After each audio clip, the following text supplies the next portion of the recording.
नमस्कार और स्वागत है कारोबारी और वित्तीय समाचारों की आज की इस खास पड़ताल में।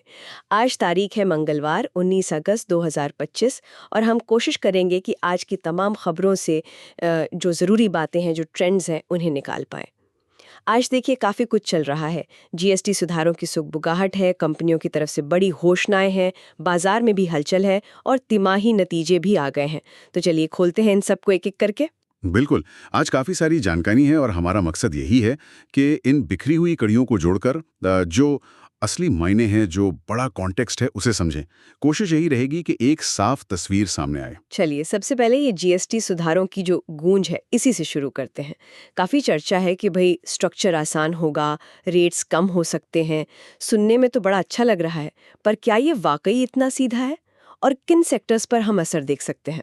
हाँ, ये बात तो है, ये दिलचस्प है। उम्मीदें तो काफ़ी हैं। खासकर ऑटो पार्ट्स वालों को, जैसे एंड्योरेंस टेक्नोलॉजीज, अशोक लेलैंड जैसी जो कमर्शियल गाड़ियां बनाती हैं, वो कंपनियां भी सोच रही हैं कि कुछ राहत मिले। हालांकि बीमा सेक्टर में, जैसा आपने कहा, तस्वीर थोड़ी मिली जुली सी है।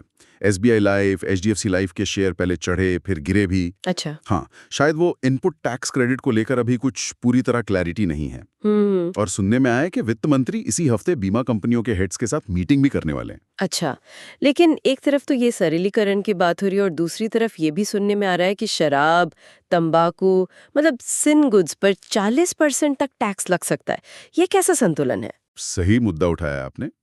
ये बिल्कुल एक बैलेंस बनाने की कोशिश है। एक तरफ तो कोशिश है कि इकोनॉमी को बूस्ट मिले, कुछ सेक्टर्स का बोझ कम हो, तो दूसरी तरफ रेवेन्यू भी देखना है और कुछ चीज़ों के इस्तेमाल को शायद कम करने का भी इरादा है।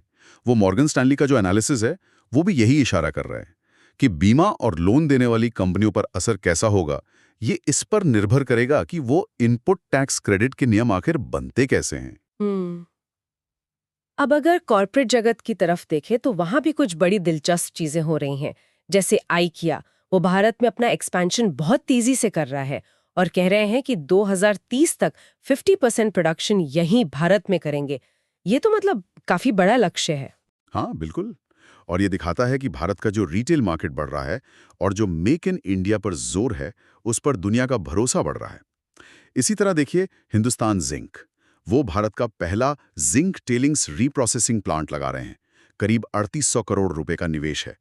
ये असल में क्या है कि जो खदान से वेस्ट निकलता है, टेलिंग्स, उसी से दोबारा जिंक निकालने की तकनीक है। मतलब वेस्ट से वेल्थ। अच्छा, ये तो पर्यावरण के लिहाज से भी अच्छा है। हाँ, बिल्कुल। सस्टेनेबिलिटी और सर्कुलर इकोनॉमी की तरफ ये एक बड़ा कदम है। और एनर्जी सेक्टर में भी काफी कुछ हो रहा है।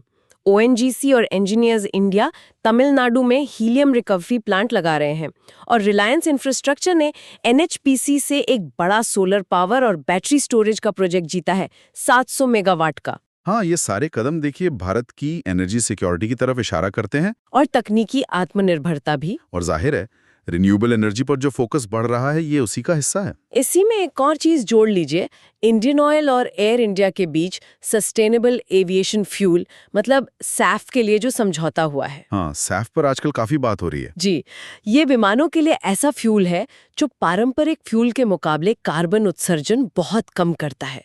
तो एविएशन इंडस्ट्री के लिए ये बहुत अहम है। अच्छा, अब जरा बाजार की बात करें। जीएसटी सुधारों की उम्मीद में निफ्टी सेंसेक्स करीब 1% चढ़े, लेकिन तिमाही नतीजे जो आए हैं, वो कुछ और कहानी कह रहे हैं, खासकर छोटी कंपनियों के लिए। ये थोड़ा समझाइए। हाँ, ये ध्यान देने वाली बात है। विरोधाभास तो है। मोतीलाल ओसवाल का एक एनालिसिस आया है, उसके हिसाब से पहली तिमाही में स्मॉल कैप कंपनियों की कमाई साल दर साल 11% गिरी है। गिरी है? जबकि मिड कैप कंपनियों ने बढ़िया 24% की ग्रोथ दिखाई है। अरे बाप रे, 11% गिरावट। जी, तो ये दिखाता है कि बाजार में जो रिकवरी है वो एक समान नहीं है। हो सकता है निवेशक अभी बड़ी जो जानी मानी कंपनियां हैं उन पर ज्यादा भरोसा कर रहे हैं, या फिर पिछली तिमाही के नतीजों से ज्यादा आगे की उम्मीदों पर दांव लगा रहे हैं। और कुछ खास शेयरों की भी चर्चा रही, जैसे रेखा झुनझुनवाला के पोर्टफोलियो के कई शेयर अच्छा कर रहे हैं। जी। और टेक्सटाइल स्टॉक्स में भी तेजी आई, शायद इसलिए कि सरकार ने कॉटन पर इंपोर्ट ड्यूटी हटा दी। बिल्कुल। ये उदाहरण दिखाते हैं कि कैसे कोई एक कंपनी अपनी वजह से अच्छा कर सकती है, या फिर सेक्टर के लिए कोई अच्छी खबर आ जाए, जैसे ये कॉटन ड्यूटी हटना। इससे टेक्सटाइल इंडस्ट्री को लागत में जरूर राहत मिलेगी, तो उसका असर शेयरों पर दिखा। आखिर में उपभोक्ताओं से जुड़ी भी दो चार खबरें हैं। एक तो HDFC बैंक की कुछ सर्विसेज जैसे व्हाट्सएप और SMS बैंकिंग वो रखरखाव के चलते 2 दिन बंद रहेंगी। जी और LIC ने जिनकी पॉलिसी लैप्स हो गई थी, बंद हो गई थी, जी उनको दोबारा शुरू करने के लिए एक स्पेशल स्कीम चलाई है। हाँ, ये सीधे आम लोगों से जुड़ी चीजें हैं। LIC वाली जो स्कीम है वो उन पॉलिसी होल्डर्स के लिए एक अच्छा मौका है जो किसी वजह से प्रीमियम नहीं भर पाए थे। वो अक्टूबर तक कुछ रियायत के साथ लेट फीस में अपनी पॉलिसी फिर से चालू करवा सकते हैं, अपनी सुरक्षा वापस पा सकते हैं। तो कुल मिलाकर आज की बड़ी बातें अगर देखें, GST सुधारों को लेकर बाजार में एक उम्मीद है, आशावाद है। कंपनियां बड़े रणनीतिक निवेश कर रही हैं, खासकर मेक इन इंडिया और सस्टेनेबिलिटी पर फोकस है।